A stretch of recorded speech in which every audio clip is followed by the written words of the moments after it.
Good morning, everyone. I'm reading today from Rays of the One Light. Thank you. These are commentaries on the Bible and the Bhagavad Gita, written by Swami Kriyananda and based on the teachings of Paramhansa Yogananda. This week's reading is entitled, The Infinite Christ. Truth is one and eternal. Realize oneness with it in your deathless self within. The Gospel of St. John contains some of the most profound spiritual teachings in the Bible. In the first chapter, many subtle truths are suggested concerning higher states of self-realization. Here, John the Baptist is described as one reaching up toward that high state. He was not that light, the Bible says, but was sent to bear witness to that light. Jesus Christ, by contrast, is described as the light itself. That was the true light, the Gospel says, which lighteth every man that come into the world. He was in the world, and the world was made by him, and yet the world knew him not. One essential truth stands out in this teaching, that Jesus came not to dogmatize people with a new teaching, but to give them timeless, universal truths. Disciples saw the Master clothed in human form, and therefore judged him in terms of his greatness relative to the greatness of other teachers. Wisdom, however, sees the Master's very greatness in terms of cosmic unity. There is a passage in The Path, a book written by Swami Kriyananda, in which this point is emphasized. The Master, Paramhansa Yogananda, was explaining to a group of devotees, the saint who attains that exalted consciousness never says, I am God, for he sees that it was the vast ocean that became his little wave of ego. The wave, in other words, would not claim, when referring to the little self, to be the ocean. At this juncture, Debbie, who was present, one of the disciples, cried excitedly, "But sir, if you are one with that ocean, that means that you are God." "Why I?" Master asked. "Say he. He is God." "But still, sir, you are the one with him, and he is the one only reality. That means you too are God." "But this body isn't God." "Sir, you aren't identified with your body, so one may say that you are God." "Well, in that case, why do you say you? You too are that. In a discussion of this sort, it is less confusing if we say he." "But what's the difference?"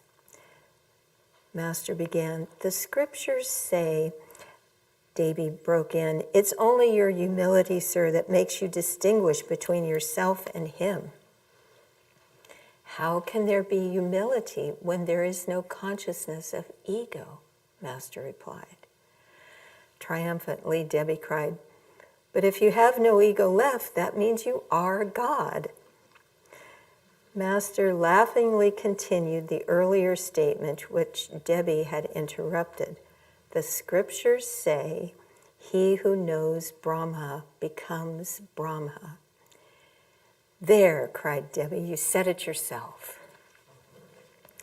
Master rejoined, still laughingly, "I didn't say it. It's the scriptures that say so." Master, in other words, would not identify those words with the human body speaking them. It was in his overarching spirit that he saw himself one with the infinite. But Debbie was unable to make this mental leap from a pure expression of infinity to infinity itself. "You quoted those scriptures, sir," he reminded Master relentlessly. "That means you agree with them." Recognizing that the distinction was perhaps too subtle for many to grasp, Master concluded, "Well, He who says he is God isn't God. And, he added with a smile, he who says he isn't, isn't. And there the subject rested amid general laughter. The greater a spiritual teaching, the more greatly we betray it by particularizing it with dogma. Truth itself, not the Christian truth or the Hindu truth, incarnates on earth with the birth of a fully liberated master. As the Bhagavad Gita states, unborn, changeless, Lord of creation and controller of my cosmic nature though I am, yet entering nature, I am dressed in the cosmic garment of my own Maya delusion. O Bharata, whenever virtue declines and vice predominates, I incarnate on earth. Taking visible form, I come to destroy evil and reestablish virtue. Thus, through Holy Scripture, God has spoken to mankind.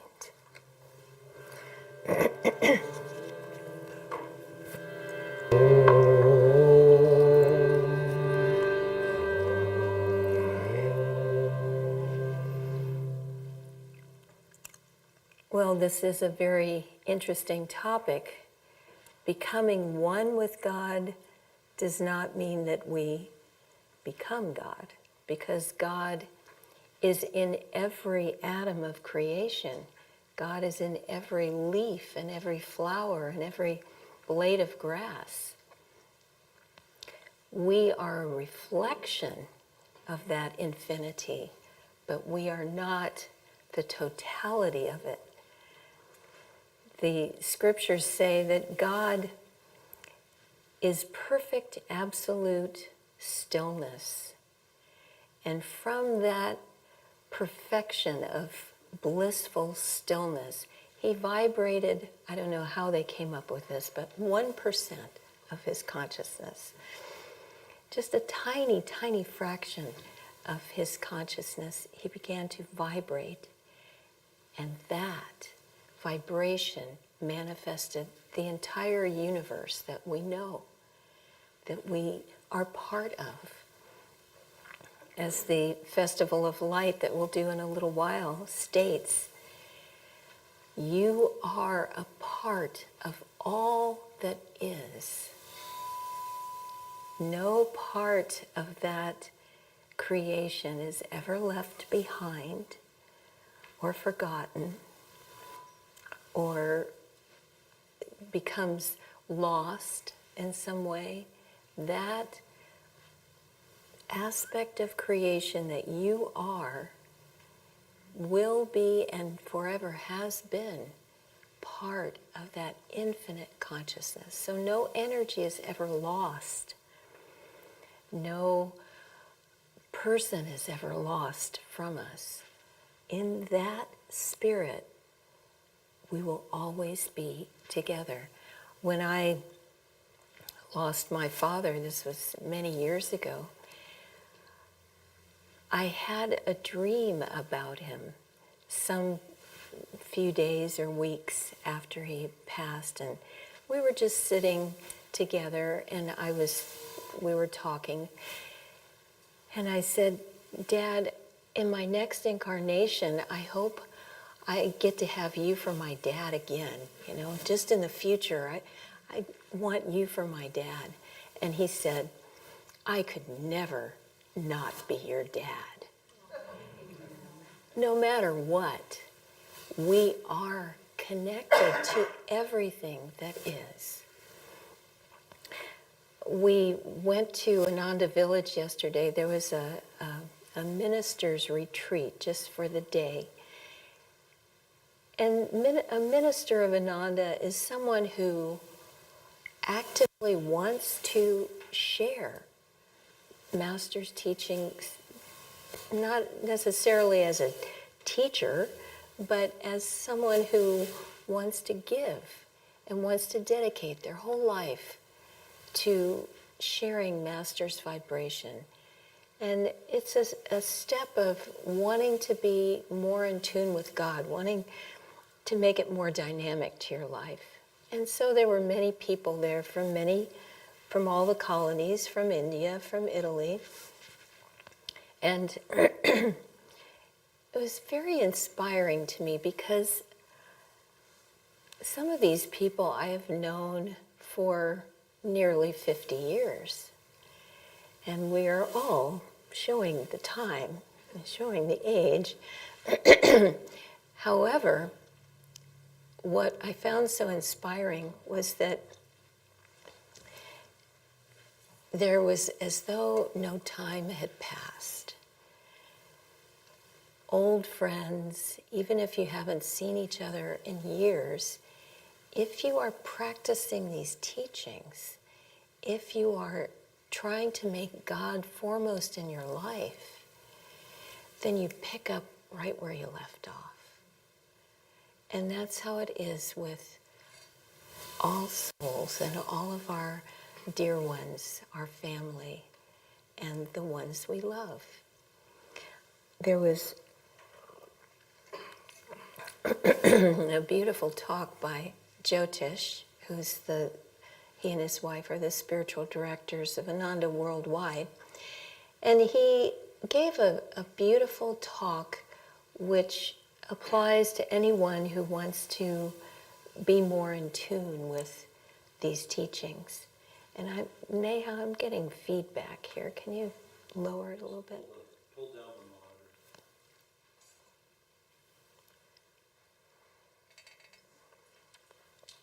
So I wanted to share these points that he gave us because, as he said also, these are aspects of our attitudes, our way of being that are really the way to live life.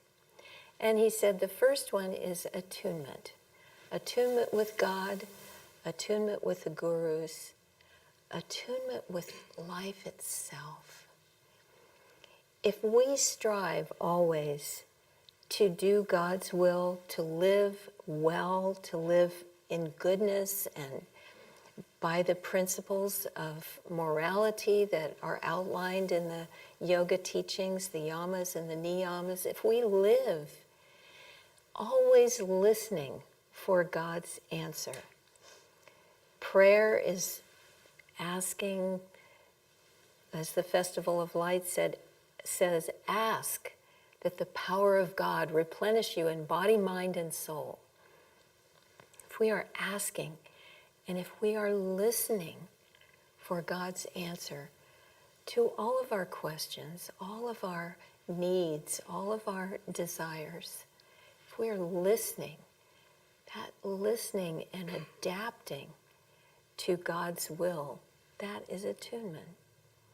And so the more that we live in that way, the more harmonious the world around us becomes. I have often thought that, we have war in this world, and it starts with people, individuals being angry, being filled with hate, misunderstanding, and coming to blows. And then it just escalates.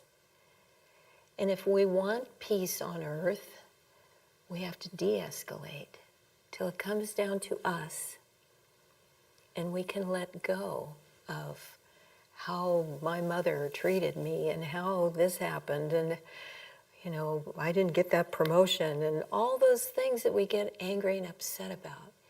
If we lay them at God's feet and become at peace ourselves, that is how to bring peace on earth. If everyone did that, war would cease. So Jyotish's second point was to pay attention and focus your energy. Sometimes we go on automatic. We do everything in life that we're supposed to do, and then we just sort of veg out when we get a chance to rest. And what he was saying is to Keep your focus high. Pay attention to everything in life and keep your consciousness elevated. Very, very important. Of course, we need to sleep, we need to rest, we need to play a little bit, all of that sort of thing. But do it with high consciousness. Swami Kriyananda, who started Ananda, had a marvelous sense of humor. But he was always in that high state of consciousness, and that's what draws other people up and helps them. So it's a very important thing that we can give to people. And thirdly, Jyotish mentioned that we should give our hearts, put our hearts into everything that we do. Whether it's cooking or cleaning or working in any way, put your heart into it. Don't be absent from your life. Give it your heart. And in that way, life responds.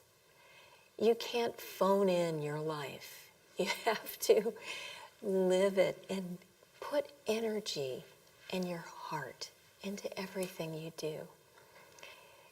If you put your heart into things, it will help you live in that high state of consciousness.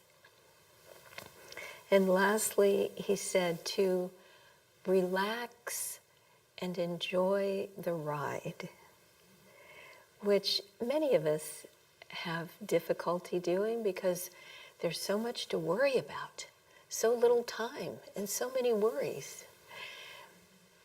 But I love what St. Paul said in the Bible, worry about nothing, pray about everything. And Yogananda, too, said, go on a worry fast.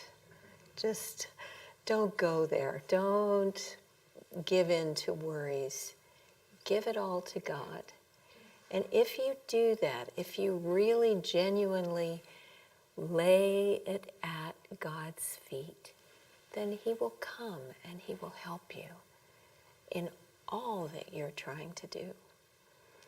So, also, when we think of relax and enjoy the ride, think of the Bhagavad Gita passage that talks about hold lightly thoughts of family and home and job and all of those things. Just hold it lightly. The Gita says these are the things that bind most people. Don't be bound. Fulfill your duty, give life your heart, keep your energy high, but don't hold it so tightly that your energy becomes calcified.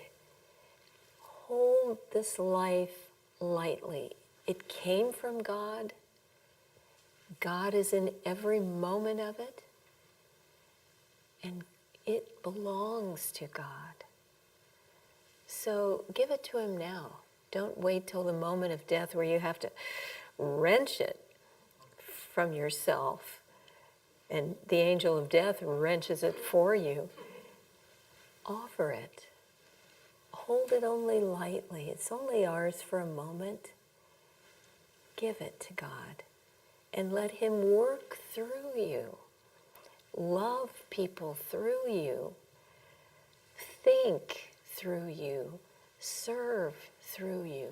We'll never be happy unless we serve something greater than ourselves. Because as long as we hold on to anything or any energy or anyone too tightly, it's taken away. So hold it lightly and feel God's presence. And in that way, life will be a joy.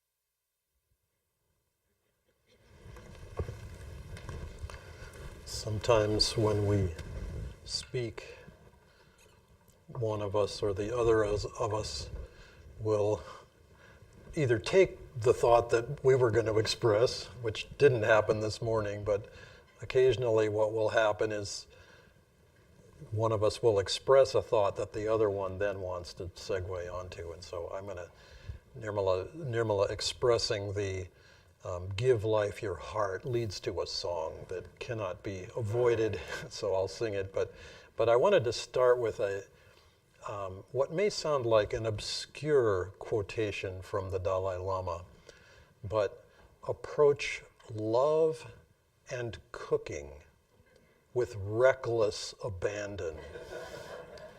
I love that. It's just, you get the sense of humor, but you also get joy and realization. So I'll just sing the whole song. This is, the song was originally called Go On Alone, and it ties into the song that we sang earlier, but the second verse in particular contains those words that Nirmala was quoting.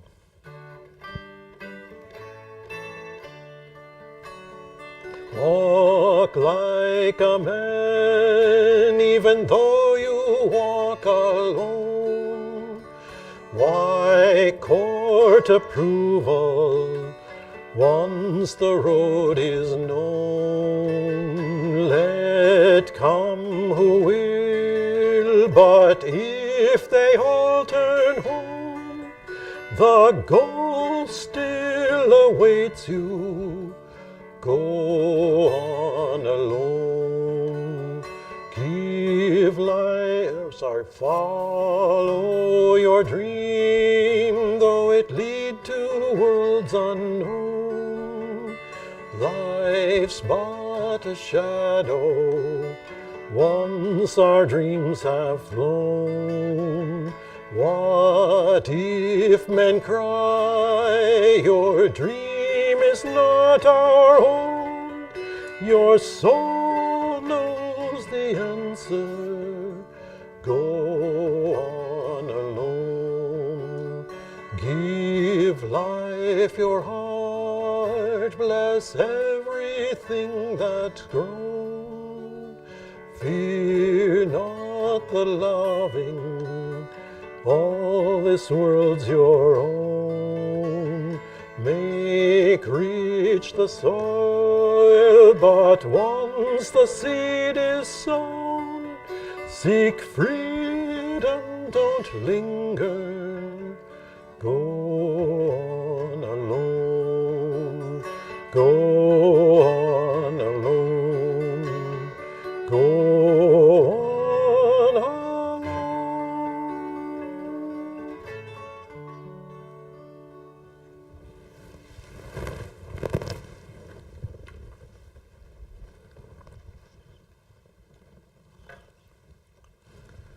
That song that we sang earlier and this one both focus on the idea that we have to be willing to go on alone, or be willing to sort of stand a little bit apart from the general opinion of others. And it struck me that and the earlier song that he wrote, Dare to be Different, Swamiji was trying to inspire people to seek a truth, or to seek a level of commitment that was beyond political, beyond social, beyond sort of an outward thing. Feel it deeply within. And the second song that I just sang, which came to be titled Walk Like a Man, initially was, in Swamiji's mind, was the theme song for cooperative communities. And you might think, well, now this is a little bizarre, the song that has the message, go on alone. But what he was saying was that unless and until each individual person feels that degree of commitment to find God, to stand alone if needs be, then the collective won't have magnetism. And so we became a cooperative community of people going on alone together. And it's got power. Neha, would you aim that thing and open these? We will let the light in. It's funny how when we do the meditation during the fire ceremony, after the fire ceremony, we close these things and turn the lights down. And no, this one doesn't go up. That's all right. That's good. That helps. But somehow I could just feel like, well, there's potential here that's not. Let the light in. Anyway, I remember somehow this sense for me growing up as a kid was very strong. One might say almost belligerently so. I remember going to school with a red shoe on one foot and a white shoe on the other foot. And, this which just absolutely drove my dad wild. I mean, it was just like, what is your problem? And people would ask me, I bet you have a pair just like that at home. And I'd say, no, they're opposite. Yes, one red, one white, but the left one, you get the idea.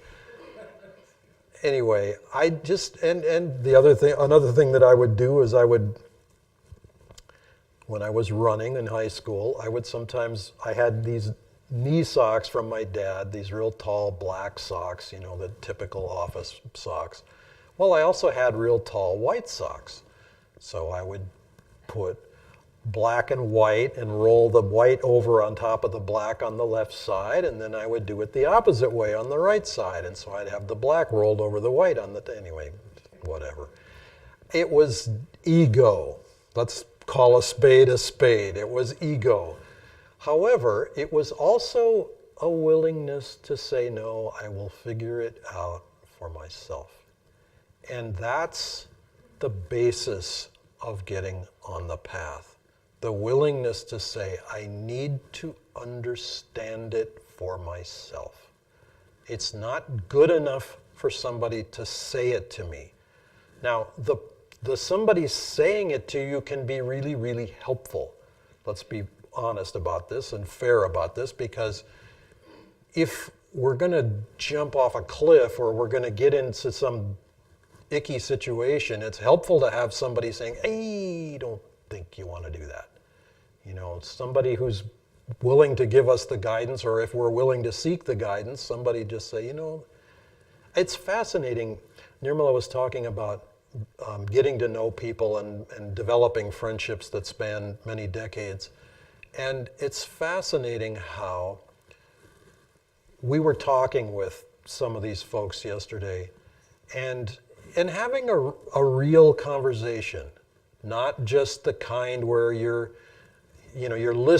quote listening to someone talking to you, but you're really thinking about what you're about to say back to them. It was an actual exchange. And one of the things that came to me in that is that it's amazing what you can pick up from someone just from tone of voice, body language, subtle nuances of consciousness.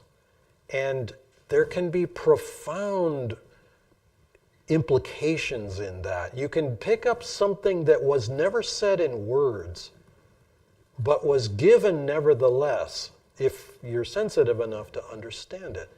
And that's what attunement can bring, because attunement is not just, it's not just hitting the notes in the song. It's not just knowing the words to the song. It's feeling the vibration of the song, understanding what melody is trying to play through my life. And in this topic, Swamiji is talking about, I remember many talks that he gave over the years where, he's giving every class at Spiritual Renewal Week, the morning class. He used to do all of them himself. And now we divide it up, and it's split down to you have exactly 22 minutes or 25 minutes or 20 minutes or 15 minutes to give your little spiel and go. Well, he used to do the whole 2 hours every single day, 6 days out of the week, and that's a lot of talking. Well, one of those days it was inevitable that he would start with what we came to affectionately call the galactic gases. He would start out there in the cosmos, talking about the nature of creation and this vast universe. And it starts in the causal world with vibrating thought and consciousness, and that comes down into the energy world and color and vibration. And finally it manifests in this world as, the floor, the walls, the chair, the sky, etc. And then he would weave that into our daily lives. And that image of starting with the galactic gases, that's a little bit what this reading is. Master's talking about being one with the infinite. And this guy is talking about, no, but that means you are God. And he's like, not I, he is God. And they go back and forth and back and forth. And the guy never does quite get it. And finally, Master just leaves it be because it's just a little too subtle. But what he's trying to say is what Nirmala said. You can't say that this body, this little wave of the ocean is the whole ocean. You can say that it's connected to the ocean and even that it's one with the ocean. And the ocean became the little wave. But you can't say the wave is the whole ocean. That's just absurd. Anyway, we have that potential in us because we have that Christ consciousness in us. And it's very easy, and those of us who grew up in the Christian tradition, and I'm one of them, grew up with this notion that it was, Christ was like Jesus's last name. And it wasn't a title, it was Jesus the Christ. But we just sort of it all tied back to him personally. And how can, you hear the words in the Bible, I am the way, the truth, and the life. No one comes to the Father but by me. How can a person say those words and not just sound colossally egoic? I mean, it's just, you can't get there from here. And what he was really saying is he was speaking from this cosmic level and saying, if you're in the illusion, if you're in the dream, the only way out of the dream is to touch that part of the infinite that became the dream. And that's the Christ consciousness. That's the stillness that's in every atom, at the center of every atom in creation. I did this research one time.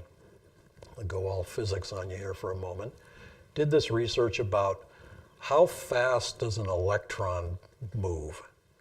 Okay, so an atom, an atom is pretty small, right? I mean, it's pretty teensy. An electron is even way, way, way smaller, a bazillionth of the size of an atom. But the electron makes this, we think of an electron as this little billiard ball, on a string going around the atom in a circle. Well, no, wrong, that's not it. It's much more energetic. In fact, it's one of these things where you can't even know where it is and where it's going at the same time. You can take a picture of the electron and sort of stop it at a moment, but you can't know where it's headed after that moment if you do that. That's the Heisenberg uncertainty principle. Anyway, so you have this little atomic structure. That electron forms a cloud. It is moving around the nucleus of the atom so fast. So fast means it is moving 1% of the speed of light. That is extremely fast. You think the light from the sun gets to us in 8 minutes. This is 1% of that. I mean, that's phenomenally fast. And it's in this tiny little space. Of course it makes a cloud. I mean, my Lord, what else is it going to do? You can't even see the darn thing unless you take a picture of it. But anyway, that vibration, at the center of it is perfect stillness. That vibration is what creates the illusion that there's something there. Otherwise, it's all just space. It's all just energy. If you took this earth and you took all the space out of it and just smashed it down to just nothing but protons and neutrons and nuclei and a few electrons around the edges, It would take up the size of like a teaspoon or something. I mean, it's just the whole earth would come down to that. I mean, what does that say? It's all a whole lot of space. It's a whole lot of hot air, in a sense. And yet, in the middle of every single atom is perfect stillness. And if we touch that, then we are seeing the doorway to go out of and beyond this dream and this creation. We have to dream consciously, or super consciously might be a better way to say it. Yesterday in this retreat, we had a 3-hour meditation, and I don't know how it was for everyone else. I was the first, so there was an hour and a half and then a chanting break and then basically another hour and a half. Well, the first hour and a half were a little rougher for me personally.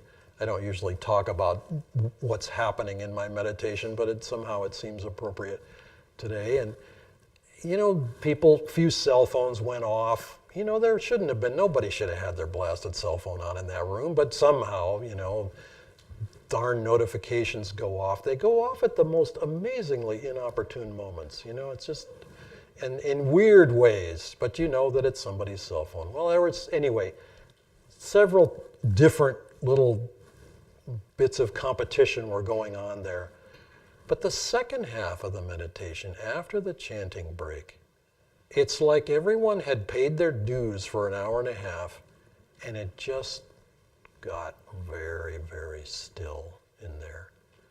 And when that happened, and it happens here in this temple when we do the all-day meditation at Christmas time or Easter or other times when we have a significant meditation, sometimes even in these Sunday services, in the 5-minute meditation we have, you will feel that stillness that is so deep that it's like, oh, don't end it, no. Okay, all right, you have to end it, fine. But we can touch that. And when we do, there is this wellspring of bliss. It's just incredible. We touch the energy that is underlying all of creation. And we realize that's what we are. We don't have to worry about, oh, but I didn't get a good night's sleep last night. And all the stuff that relates to the body and Swami's example from Raja Yoga book is the story of the dishes in the sink that you didn't do because it was too late in the night, and then the whole day goes by and you get home and, oh God, and then there's those dishes and I've got to do them. And you think, I just can't face it, and you slump over on the couch. And the phone rings and your friend has just come into town and they want to take you to the concert that you've been wanting to go but you couldn't afford it, and wow, let's go. Suddenly, where did the energy come from? The energy came from willingness. The energy came from focus. Ooh, fun, joy, wow, ice cream, whatever. And yet, it was always there. The potential was always there. And we have to touch that. We have to learn to live in that. That is our nature.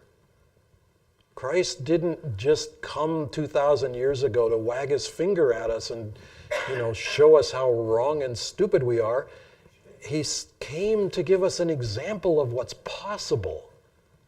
And that example is for us always. And that's what the masters come for us to do, to show us. They don't come to say, look how great I am. Oh, Mom, you're all just poor slobs. No, it's be what you can possibly be. Reach to your highest potential and know that that potential is your nature. It is your birthright.